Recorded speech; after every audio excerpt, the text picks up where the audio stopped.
Kung walang magsasaka, walang bigas. Bigas na kinakain at bigas na bumubuhay sa atin. Kung walang construction worker, walang bahay na masisilungan.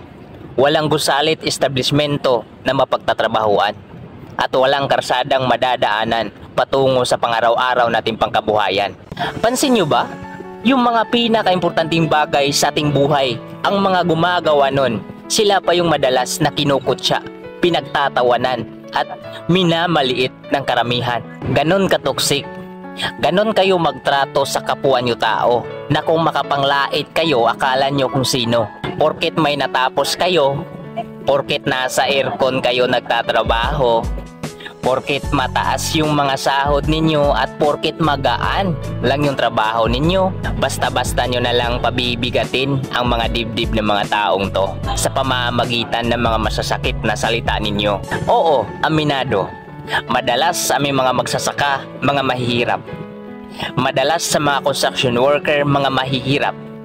Pero baka sa sobrang taas ng tingin nyo sa mga sarili ninyo, baka hindi nyo napansin na yung mga utang ninyo mataas na rin. Baka hindi nyo namalayan na mas mahirap pa kayo, mas stress pa kayo, mas marami pang galit sa inyo at mas masalimuot pa yung mga buhay ninyo. Yung mga kinukutya ninyo, baka mas masaya pa yung mga buhay kumpara sa inyo. Pepersonalin ko kayo.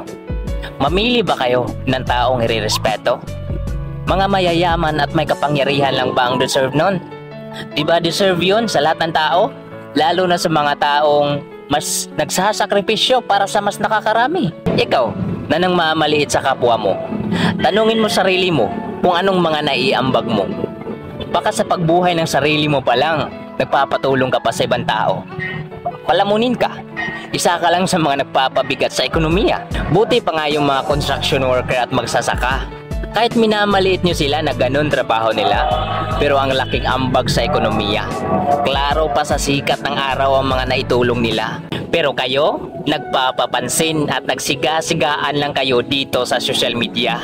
Sarili lang iniisip, di bali nang may masaktan at maapakang iba.